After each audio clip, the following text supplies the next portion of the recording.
मंजिल उन्हीं को मिलती है जिनके सपनों में जान होती है। मंजिल उन्हीं को मिलती है जिनके सपनों में जान होती है। परों से कुछ नहीं होता, हौसलों से उड़ान होती है। नमस्कार साथियों, स्वागत है आपका हमारे चैनल हाईवे एग्ज़ाम पर। मैं जितेंद्र कुमार सैनी हाजिर हूँ फिर एक बार आपके सामने भारतीय संविधान के अति महत्वपूर्ण प्रश्नों की प्रश्न उत्तर श्रृंखला का 9वां भाग लेकर। ये श्रृंखला का 9वां भाग है। मैंने इससे पहले अपने इसी प्लेटफॉर्म पर 8 भाग पूरे करा दिए हैं। आपने उन भागों को अभी नहीं देखा है तो आप उन भागों को भी देख लीजिए। निश्चित तौर पर किसी भी वनडे प्रतियोगी परीक्षाओं के लिए बहुत ही महत्वपूर्ण है। हमने इस प्रश्न उत्तर श्रृंखला के अंतर्गत प्रीवियस ईयर क्वेश्चन जो कि गत प्रीवियस ईयर परीक्षाओं में पूछे गए हैं उनको शामिल किया है। आने वाली परीक्षाओं जैसे एसएससी सीएचएसएल की बात करें, एसएससी एमटीएस और रेलवे ग्रुप डी और यूपी ट्रिपल एससी पीईटी के लिए बहुत ही लाभकारी, बहुत ही महत्वपूर्ण सिद्ध होंगे। आइए इस श्रृंखला को स्टार्ट कर रहे हैं। मेरे साथ साथ आप भी इन प्रश्नों का उत्तर देते चलिए। आइए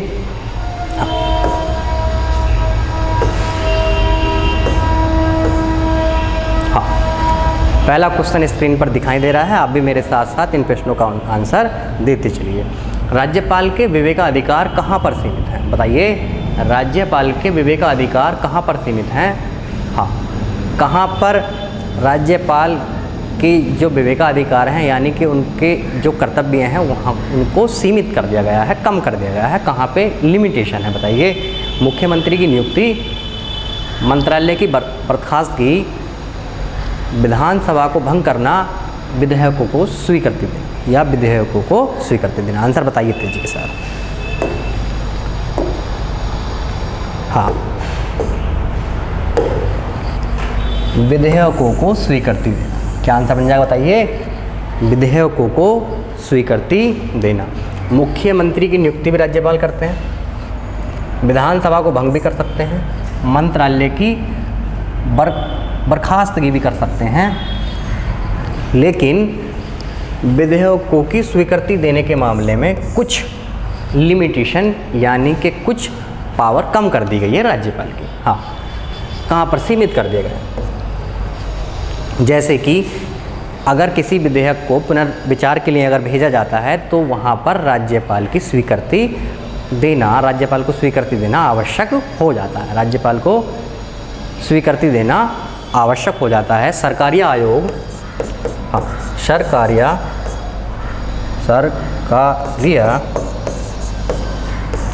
आयोग आर्टिकल 200 के तहत सरकारीय आयोग ने आर्टिकल 200 के तहत ये समीक्षा करी कि विधेयकों को स्वीकृति देने के मामले में राज्यपाल के जो विवेकाधिकार है वो सीमित है। राज्यपाल के जो विवेकाधिकार है वो सीमित कर दिए गए हैं। सरकारी आयोग ने क्या करी बताओ? समीक्षा करी। क्या करी बताइए? समीक्षा। आर्टिकल 200 के तहत, आर्टिकल 200 के तहत ये समीक्षा करी। आइए अगले प्रश्न की तरफ चल रहे हैं। हाँ, विधान परिषद की सदस्यता के लिए न्यूनतम आयु सीमा क्या है? इसका बहुत तेज़ी के साथ आंसर बताइए इसका। बताइए। हाँ, विधान परिषद की सदस्यता, विधान परिषद की सदस्यता के लिए न्यूनतम आयु क्या है? बताइए। 21 वर्ष, 25 वर्ष, 30 वर्ष या 35 वर्ष? 30 वर्ष। 30 वर्ष क्या है बताइए? इसकी न्यूनतम आयु सीमा है। विधान परिषद, राज्यसभा की भी, राज्यसभा बताइए कितनी? 30 वर्ष। 30 वर्ष। इसको ऐसे आप याद कर लें, विधान परिषद और राज्यसभा दोनों की बताइए 30 वर्ष। हाँ, 25 वर्ष बताइए किसकी? 25 वर्ष। बचे हुए ऑप्शन को भी चेक कर लेते हैं। 35 वर्ष बताइए। पहले 35 वर्ष बताइए। राष्ट्रपति बनने के लिए यानी कि राष्ट्रपति बनने के लिए कितनी न्यूनतम आयु आवश्यक है? बताइए। 35 वर्ष। 25 वर्ष बताइए। हाँ, लोकसभा और विधानसभा, लोकसभा और विधानसभा के लिए बताइए 25 वर्ष। दोनों के लिए 25 वर्ष। कितने? 25 वर्ष। 21 वर्ष ग्राम पंचायत सदस्य, ग्राम पंचायत, ग्राम पंचायत। सभी के सभी ऑप्शन का क्या कर लिया बताइए, पोस्टमार्टम कर लिया, पोस्टमार्टम हो गया। चलिए अगले प्रश्न की तरफ चलिए।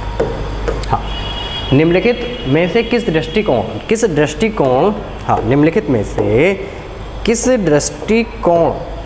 दृष्टिकोण से राज्य को प्राथमिक तौर पर सामाजिक व्यवस्था माना जाता है? बताइए, किस प्राथमिक तौर पर सामाजिक व्यवस्था माना जाता है राज्य को? बताइए। हाँ, इसका सीधा सीधा आंसर सामाजिक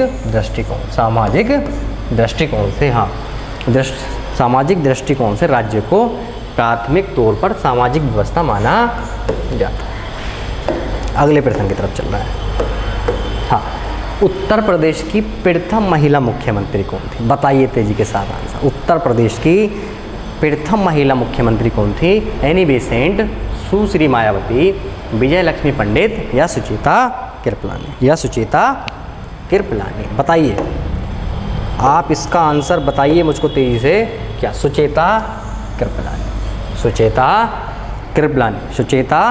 कृपलानी उत्तर प्रदेश की प्रथम महिला मुख्यमंत्री थी सुचेता कृपलानी। उत्तर प्रदेश की प्रथम महिला मुख्य, भारत के किसी राज्य की, भारत के किसी भी राज्य की, किसी भी राज्य की प्रथम, उत्तर प्रदेश की ही नहीं, बताइए, भारत के किसी भी राज्य की प्रथम महिला मुख्यमंत्री थी। बताइए कौन? सुचेता कृपलानी। बहुत बार एग्जाम में पूछा जाता है, आप इसको रट लीजिए। क्या कर लीजिए? बताइए, रट लीजिए। आइए अगले प्रश्न की तरफ चलना है। हाँ, निम्नलिखित में से किस राज्य का विधानमंडल द्विसदनीय है? निम्नलिखित में से किस राज्य का विधानमंडल द्विसदनीय है? यानी कि इनमें से ये बताइए, आप इनमें से कौन से राज्य में बाईकैमरल द्विसदनीय व्यवस्था है? हाँ, तमिलनाडु, पंजाब, सिक्किम, जम्मू कश्मीर। बताइए। हाँ, जम्मू कश्मीर में, किसमें? जम्मू कश्मीर में। लेकिन अब नहीं है। अक्टूबर 2019 को बताइए 2 केंद्र शासित प्रदेश बना दिए। कितने? 2 केंद्र शासित प्रदेश। 2 केंद्र शासित प्रदेश, J&K और लद्दाख। 2 केंद्र शासित बन गए। क्या बन गए? यूटी। क्या बन गए? बताइए, यूटी। अब यहाँ पे बाईकैमरल व्यवस्था ना होगा, बताइए, एकात्मक व्यवस्था है, यानी कि एक सदनीय। हाँ, तो इसमें से कोई भी ऑप्शन नहीं है, कोई भी ऑप्शन इसमें से नहीं है। बता ये देते हैं कि कौन कौन से राज्यों में बाईकैमरल व्यवस्था यानी कि द्विसदनात्मक व्यवस्था, ये देख लेते हैं। हाँ, यूपी पहला राज्य, यूपी, बिहार, कर्नाटक, महाराष्ट्र। हाँ, कितने हो गए? 4। तेलंगाना और आंध्र प्रदेश। कितने बताइए? 6 राज्य हैं। कितने राज्य हैं बताइए? 6 राज्य हैं। पहले 7 थे, जम्मू कश्मीर में भी थी, लेकिन अब जम्मू कश्मीर में नहीं हैं। कितने राज्य बताइए? 6 राज्य। कितने बताओ? 6 राज्य। यूपी, बिहार, कर्नाटक, महाराष्ट्र, तेलंगाना और आंध्र प्रदेश के अंतर्गत अब भी बाईकैमरल यानी कि द्विसदनात्मक व्यवस्था है, द्विसदनात्मक व्यवस्था। आइए अगले प्रश्न की तरफ चल रहे हैं। राज्य लोक सेवा आयोग के सदस्यों की नियुक्ति कौन करता है? बताइए, राज्य लोक सेवा आयोग के सदस्यों की नियुक्ति कौन करता है? मुख्यमंत्री, राज्यपाल, मुख्य न्यायाधीश या उपराष्ट्रपति बताइए कौन करते हैं? हाँ, राज्यपाल करते हैं। राज्य लोक सेवा आयोग के सदस्यों की नियुक्ति कौन करते हैं? बताइए, राज्यपाल करते हैं। संघ लोक सेवा आयोग के बताइए, संघ लोक सेवा आयोग बताइए, संघ लोक सेवा आयोग के सदस्यों की नियुक्ति कौन करते हैं? बताइए, राष्ट्रपति करते हैं। कौन करते हैं बताइए? राष्ट्रपति करते हैं। संघ लोक सेवा आयोग जो होते हैं उनके सदस्यों की नियुक्ति राष्ट्रपति करते हैं। राज्य लोक सेवा आयोग के सदस्यों की नियुक्ति कौन करेंगे? राज्यपाल करेंगे। कौन करेंगे बताइए? राज्यपाल करेंगे। अगले प्रश्न की तरफ बढ़ रहे हैं। राज्यपाल का कार्यकाल कितने वर्ष का होता है? बताइए, राज्यपाल का कार्यकाल कितने वर्ष का होता है? बताइए, 4 वर्ष, 5 वर्ष, 6 वर्ष या 3 वर्ष। इसका आंसर आप तेज़ी से बताइए। राज्यपाल का कार्यकाल कितने वर्ष का होता है? 5 वर्ष का होता है, 5 वर्ष का। आप इसको ऐसे याद कर लीजिए, राज्यपाल और राष्ट्रपति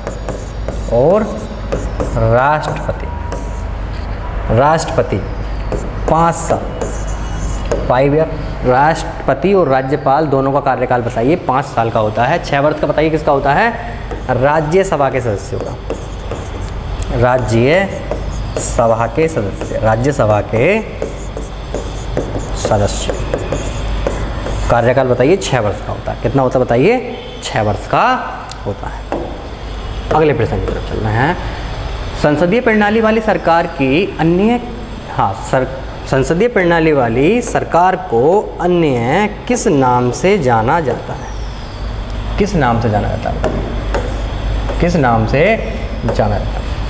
संसदीय प्रणाली वाली सरकार को अन्य किस नाम से जाना जाता है? संघीय सरकार के नाम से जाना जाता है। इस नाम से बताइए।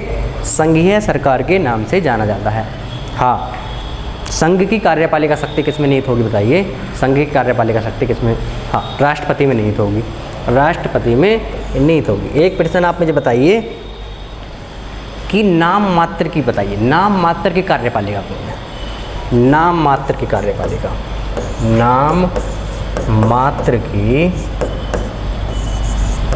मात्र कार्यपालिका। दोनों प्रश्नों का आंसर मुझे दीजिए आप। वास्तविक कार्यपालिका, वास्तविक कार्यपालिका बताइए। नाम मात्र की कार्यपालिका कौन है बताइए? राष्ट्रपति। कौन है बताइए? राष्ट्रपति। वास्तविक कार्यपालिका, वास्तविक कार्यपालिका की शक्ति बताइए कौन है? वास्तविक कार्यपालिका कौन है बताइए? वास्तविक PM और उसका मंत्रिमंडल, उसका मंत्रिमंडल। वास्तविक कार्यपालिका प्रधानमंत्री होते हैं और उसका मंत्रिमंडल होता है। नाम मात्र की कार्यपालिका बताइए? राष्ट्रपति होता है। नाम मात्र की सारी की सारी शक्तियाँ किसके हाथ में होती हैं? प्रधानमंत्री और मंत्रिमंडल के हाथों में होती हैं। अगले प्रश्न की तरफ चल रहे हैं। संविधान में निम्नलिखित में से किस पद की व्यवस्था नहीं की गई है बताइए? हाँ, संविधान में इनमें से किस पद की व्यवस्था नहीं की गई है? राज्यसभा का उपाध्यक्ष, लोकसभा का उपाध्यक्ष, उप प्रधानमंत्री, विधानसभा का उपाध्यक्ष। उप प्रधानमंत्री की व्यवस्था नहीं की गई है। किसकी व्यवस्था नहीं की गई बताइए? उप प्रधानमंत्री की व्यवस्था यहाँ पे नहीं की गई है। अगर बात करें तो विधानसभा का उपाध्यक्ष आर्टिकल 178 में इसका प्रावधान मिलता है। लोकसभा के उपाध्यक्ष की बात करें आर्टिकल 93 में मिलता है इसका प्रावधान। और राज्यसभा के उपाध्यक्ष की बात करें तो आर्टिकल 89 में इसका प्रावधान मिलता है। लेकिन उप प्रधानमंत्री का प्रावधान भारत के संविधान में कहीं भी नहीं मिलता। तो उप प्रधानमंत्री पद की व्यवस्था भारतीय संविधान में नहीं की गई है। अगले प्रश्न की तरफ बढ़ रहे हैं। संविधान की 8वीं तालिका में सूचीबद्ध निम्नांकित में से कौन सी एक किसी राज्य की राजभाषा है बताइए? हाँ, कौन सी एक किसी राज्य की राजभाषा? कश्मीरी, उर्दू, सिंधी या नेपाली? सिंधी या नेपाली? तो कश्मीर राज्य की राजभाषा है। कश्मीर राज्य की राजभाषा है। बात करें उर्दू की तो उर्दू भी राजभाषा है। हाँ, यहाँ पे हिंदी और उर्दू उत्तर प्रदेश की राजभाषा है। उत्तर प्रदेश की राजभाषा है। उर्दू उत्तर प्रदेश की दूसरी राजभाषा है। कौन सी बताइए? दूसरी राजभाषा, दूसरी राजभाषा है। कब शामिल किया गया? कब? उत्तर प्रदेश की दूसरी राजभाषा यानी कि उर्दू कब बनी बताइए? सन पूछ लिया जाता है 1889। तो वैसे तो इसका आंसर कश्मीरी अगर बात करें, लेकिन उर्दू को दूसरी राजभाषा बनाया गया। उत्तर प्रदेश की जो भाषाएं हैं, 2 भाषाएं हैं, हिंदी और उर्दू। हिंदी तो पहली राजभाषा थी, लेकिन 1889 के अंदर उर्दू को दूसरी राजभाषा बनाया गया। दूसरी राजभाषा बनाया गया। आइए अगले प्रश्न की तरफ चल रहे हैं। केंद्रीय करों में राज्यों का हिस्सा निश्चित करने वाला प्राधिकरण कौन सा है? इनमें से कौन, ये बताइए कि राज्यों का हिस्सा कितना होगा, ये कौन तय करेगा? ये कौन तय करेगा? वित्त आयोग कर लीजिए आप इसको। क्या कर लीजिए बताइए? वित्त आयोग बताइए तेजी से। वित्त आयोग, वित्त मंत्री, योजना आयोग, निर्वाचन आयोग। वित्त आयोग, क्या आंसर बताइए इसका? वित्त आयोग। केंद्र में और राज्यों में धन का बंटवारा। केंद्र में एंड राज्यों में धन का बंटवारा। धन का बंटवारा कौन करता है बताइए? केंद्र में और राज्य में धन का बंटवारा वित्त आयोग। कौन करता है बताइए? वित्त आयोग करता है। हाँ, क्या आंसर आ जाएगा? वित्त आयोग। आर्टिकल बता दीजिए इसका। आर्टिकल क्या है बताइए? हाँ, वित्त आयोग का आर्टिकल किस में आते हैं बताइए? आर्टिकल 280। आर्टिकल 280 में वित्त आयोग क्या है बताइए? वित्त आयोग क्या है? वित्त आयोग क्या है बताइए? वित्त आयोग। आर्टिकल 280 याद रखें, इसको कई बार परीक्षा में पूछा जाता है। भारत में किसी राज्य में राष्ट्रपति शासन लागू किया जाता है जब, बताइए कब राष्ट्रपति शासन लागू होगा? भारत के किसी भी राज्य में राष्ट्रपति शासन कब लागू होगा बताइए? सीधा आंसर है, राज्य का शासन संविधान के अनुसार न चलाया जा सके।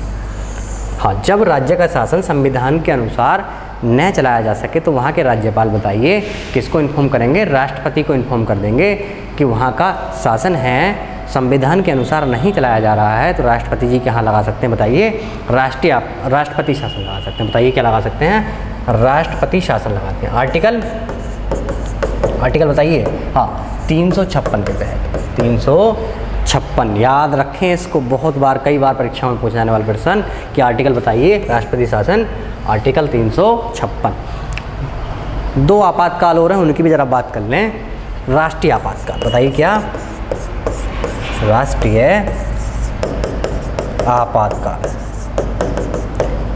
आपातकाल बताइए। आर्टिकल 352। एक बताइए वित्तीय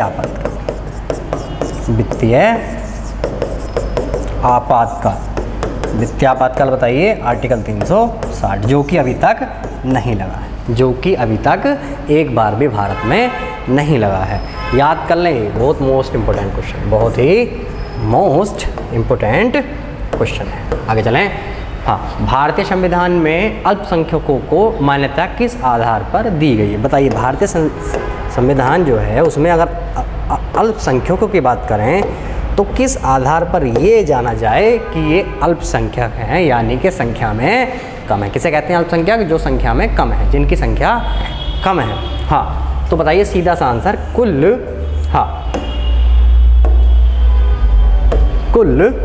ओके, हैंग कर गया है, 1 मिनट।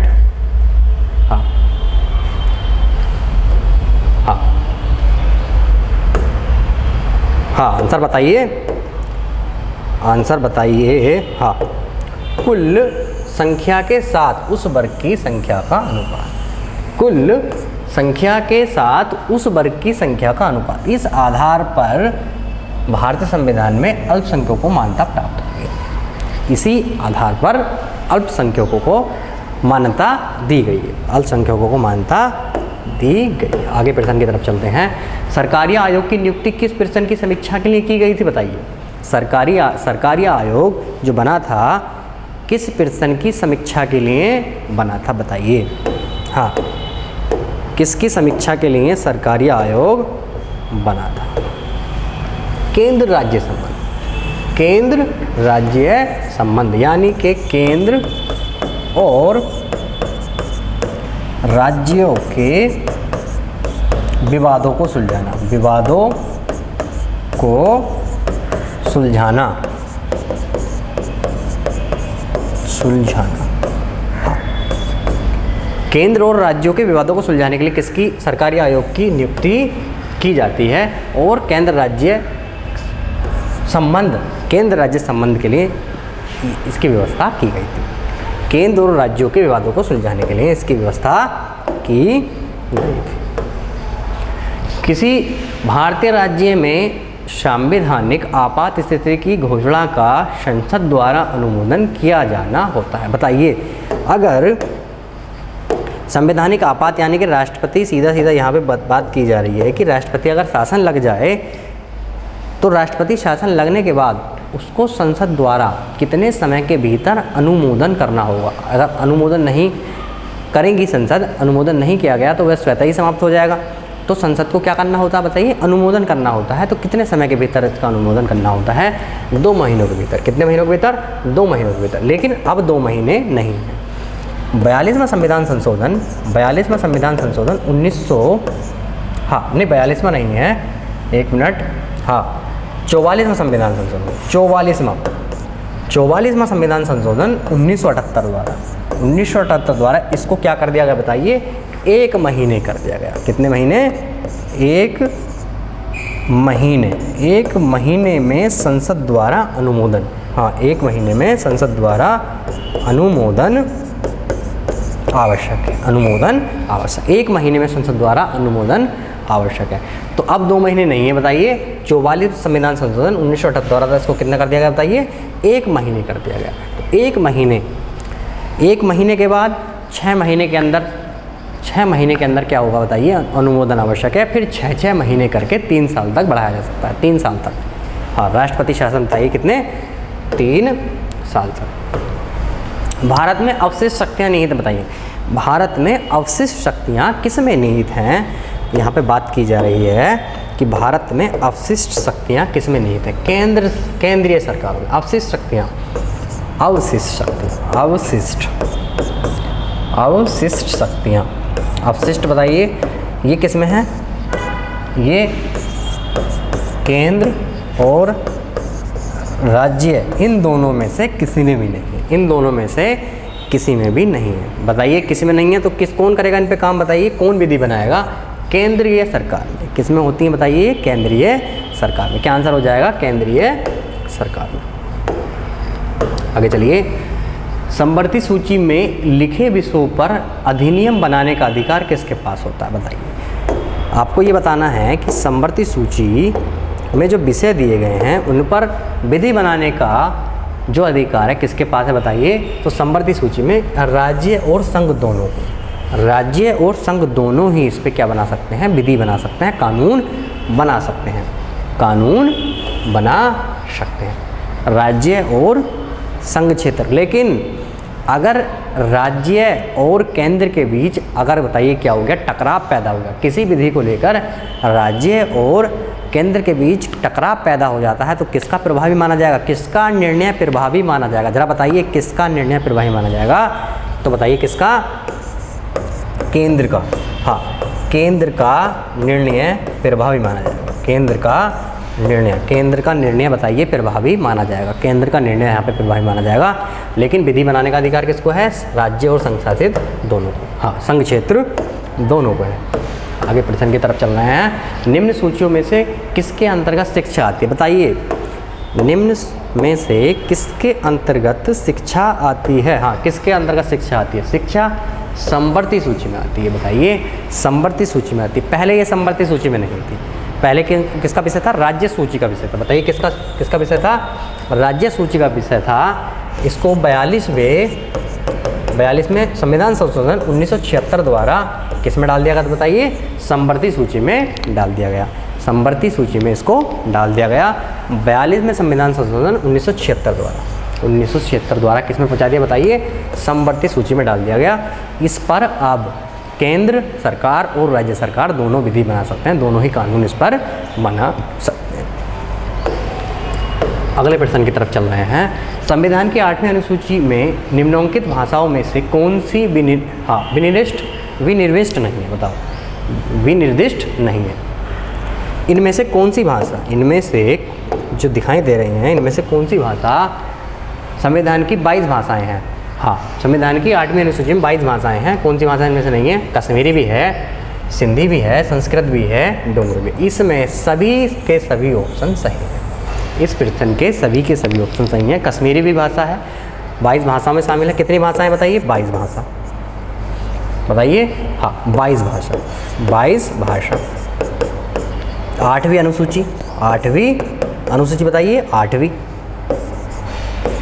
अनुसूची, 8वीं अनुसूची है। 22 भाषाएं, कश्मीरी भी है, डोगरी भी है, सिंधी भी है, संस्कृत, इसके अलावा 22 भाषाएं हैं। कुल टोटल कितनी है बताइए? टोटल 22 भाषाएं हैं। 8वीं अनुसूची, राजभाषा आयोग, राजभाषा आयोग, राजभाषा आयोग किसमें है बताइए? भाग 17। एडिशनल फैक्ट याद कर लीजिए, भाग 17। हाँ, भाग 17। आर्टिकल की बात करें 343 से 351 तक। आर्टिकल 343 ये कहता है कि जो संघ होगा, भारत की राजभाषा हिंदी होगी, संघ की राजभाषा हिंदी होगी, और लिपि क्या होगी बताओ? देवनागरी होगी। लिपि क्या होगी बताइए? देवनागरी होगी। तो इसको याद कर लें, एडिशनल फैक्ट है। आर्टिकल 343 से 351 राजभाषा आयोग का गठन, राजभाषा आयोग का प्रावधान मिलता है, भाग 17। और 22 भाषाएं हैं। अनुसूची कितनी? 8वीं। 22 भाषाएं हैं, कश्मीरी भी है, डोगरी भी है, सिंधी है, संस्कृत है, और टोटल, हाँ, टोटल कितनी है? 22 भाषाएं। पहले कितनी थी? 14 थी। पहले कितनी थी बताइए? पहले की बात करें 14 थी। पहले 14 थी, अब कितनी है? 22 है। अब कितनी है? 22 है। अब कितनी बताइए? 22 है। अगले प्रश्न की तरफ चलना है। हाँ, निम्नलिखित में से वह अन्य राज्य कौन सा है जिसे भारत का सबसे पहला भाषाई राज्य कहा गया? इनमें से बताइए, सबसे पहला भाषाई राज्य बताइए। हाँ, इनमें से कौन सा है बताइए? आंध्र प्रदेश। भाषा के आधार पर इसका गठन हुआ 1953 में। 1953 में। भाषा तेलुगु भाषी, तेलुगु भाषी, तेलुगु भाषी, तेलुगु भाषी। भाषा के आधार पर 1953 में इसका गठन हुआ। हाँ, इसका गठन हुआ। अब क्या हुआ बताइए? इसमें से 2 जून 2014। बताइए इसमें से कौन सा एक राज्य बना? तेलंगाना। क्या बना बताइए? हाँ, तेलंगाना। तेलंगाना अलग हो गया। इसमें से क्या बताइए? 2 जून 2014 को तेलंगाना इसमें से अलग हो गया। 1953 में आंध्र प्रदेश का गठन हुआ। तेलुगु भाषा, तेलुगु भाषा, तेलुगु भाषी थे लोग यहाँ पे, और भाषा के आधार पर इसका गठन किया गया। आइए। हाँ, भारत में राजनीतिक शक्ति का मुख्य स्रोत, भारत में राजनीतिक शक्ति का मुख्य स्रोत बताइए कौन है? आप इसका तेज़ी से आंसर बताइए। हाँ, हम लोग अर्थात जनता। किसमें मिलती है बताइए? उद्देशिका। किसमें मिलती है?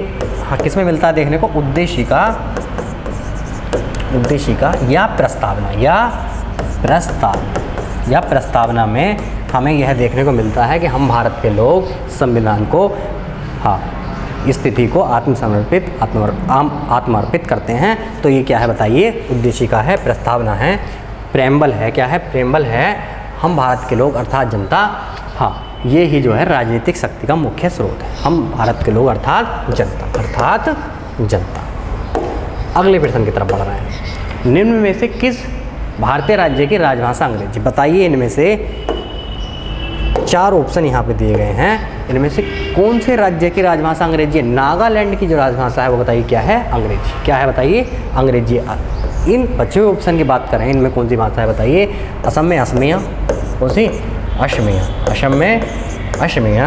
हाँ, मणिपुर की बताइए? मणिपुरी, आसान है, मणिपुरी। त्रिपुरा में बताइए? बंगाली बोली जाती है। कहाँ पे? बंगाली, बंगाली इसकी राजभाषा। और त्रिपुरी, और त्रिपुरी, त्रिपुरी ये यहाँ पे बोली जाती हैं। तो अंग्रेजी हाँ, भारत में अंग्रेजी राज्य की राजभाषा बताइए। भारत में राज्य की भाषा अंग्रेजी किस में है बताइए? नागालैंड में। किस में है? नागालैंड में। अंग्रेजी, हाँ, अंग्रेजी जो राजभाषा कहाँ बताइए? नागालैंड में। हाँ, भारतीय संविधान की समवर्ती सूची की धारणा किस देश से ली गई बताइए? भारतीय संविधान में जो समवर्ती सूची है उसकी अवधारणा, समवर्ती सूची कहाँ से ली गई है? ऑस्ट्रेलिया के संविधान से। ऑस्ट्रेलिया के संविधान से। बचे ऑप्शन की बात करें तो यूएसए के संविधान से मूल अधिकार। क्या बताइए? मूल अधिकार यहाँ से लिए गए हैं। क्या बताइए? मूल अधिकार।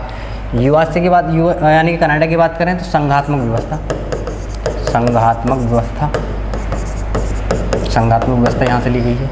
यूएसए से मूल अधिकार लिए गए हैं। और समवर्ती सूची ऑस्ट्रेलिया के संविधान से ली। कई बार प्रश्न पूछे जाता है, इसको याद कर लें। चलिए। हाँ, किस वर्ष में भाषाई आधार पर राज्यों का पुनर्गठन किया गया बताइए? किस वर्ष में भाषाई आधार पर राज्यों का पुनर्गठन किया गया। पुनर्गठन की बात करें, दोबारा से गठन हुआ 1956 में। हाँ, 1956 में गठन किया गया। अध्यक्ष बताइए कौन है? अध्यक्ष की बात करें, फजल अली इसके अध्यक्ष थे। फजल अली इसके अध्यक्ष थे। किसके? हाँ, राज्य पुनर्गठन आयोग के अध्यक्ष बताइए। राज्य पुनर्गठन आयोग अध्यक्ष थे कौन थे? फजल अली थे। कब बना? 1956 में बना। और पहला राज्य की बात करें, आंध्र प्रदेश। पहला राज्य कौन सा था? आंध्र प्रदेश। पहला राज्य आंध्र प्रदेश था। पहला राज्य बताओ, आंध्र प्रदेश। पहला राज्य आंध्र प्रदेश। आइए अगले प्रश्न की तरफ चल रहे हैं। निम्नलिखित में से संशोधन के पश्चात, निम्नलिखित में से कौन से संशोधन के पश्चात बोडो और डोगरी भाषाएं 8वीं अनुसूची में शामिल की गई? इनमें से ये बताना है कि कौन से संशोधन के पश्चात, इसमें से कौन सा संशोधन है जो हुआ बोडो और डोगरी को भाषाएं, जो 8वीं अनुसूची में भाषाएं शामिल की गई। हाँ, 8वीं अनुसूची में भाषा 92वां संविधान संशोधन। 4 भाषाएं जोड़ी गई। कौन सी? तो 4 भाषाएं जोड़ी गई इसमें, बोडो, हाँ, बोडो, डोगरी, संथाली और बताइए मैथिली। 4 भाषाएं जोड़ी गई। कितनी भाषाएं बताइए? 4 भाषाएं इसमें जोड़ी गई। हाँ, 92वां संविधान संशोधन, 92वां संविधान संशोधन जो हुआ उसमें 4 भाषाएं जोड़ी गई, बोडो, डोगरी, संथाली और मैथिली। 4 भाषाएं इसमें जोड़ी गई। आइए, हाँ, आपको हमारा ये प्रयास पसंद आ रहा है। इस प्रश्न उत्तर श्रृंखला के माध्यम से आपको किसी भी प्रकार की मदद मिल रही है तो आप हमारे चैनल को क्या कर लीजिए बताओ? सब्सक्राइब कर लीजिए। इसको आप सब्सक्राइब कर लीजिए और इसको आप शेयर भी कर दें। आप इसको अपने मित्रों के साथ शेयर भी, इसको सब्सक्राइब कर लीजिए। पहले तो इसको आप सब्सक्राइब कर लीजिए। आप इसको अपने मित्रों के साथ शेयर कर दें और इसको लाइक कर दें, और इसको बताओ लाइक कर दें। आप इसको लाइक भी कर दें, शेयर भी कर दें और सब्सक्राइब भी कर लें और करवा दें। हाँ, अगर इसकी आपको फ्री पीडीएफ चाहिए, तो हमारा ये टेलीग्राम चैनल है। हाँ, यहाँ पे टेलीग्राम चैनल है, फ्री पीडीएफ। आपको फ्री पीडीएफ यहाँ पे उपलब्ध कराई जा रही है। बताइए, हाँ, फ्री पीडीएफ यहाँ पे उपलब्ध कराई जा रही हैं। यहाँ से आप पीडीएफ डाउनलोड कर लें। यहाँ से आप बताइए पीडीएफ डाउनलोड कर लें, फ्री पीडीएफ यहाँ से। हाँ, फ्री पीडीएफ यहाँ से डाउनलोड कर लें, और किसी भी प्रकार की आप क्वेरी पूछना चाहते हैं तो हमारा व्हाट्सएप नंबर ये दिया गया है। इस पर किसी भी प्रकार की क्वेरी पूछ सकते हैं। व्हाट्सएप नंबर, हाँ, व्हाट्सएप नंबर पे किसी भी प्रकार की क्वेरी यहाँ से पूछ सकते हैं। चलिए, थोड़ा सा ये बोर्ड कुछ हैंग कर दिया है हमारा। बहुत बहुत नमस्कार, धन्यवाद। हाँ।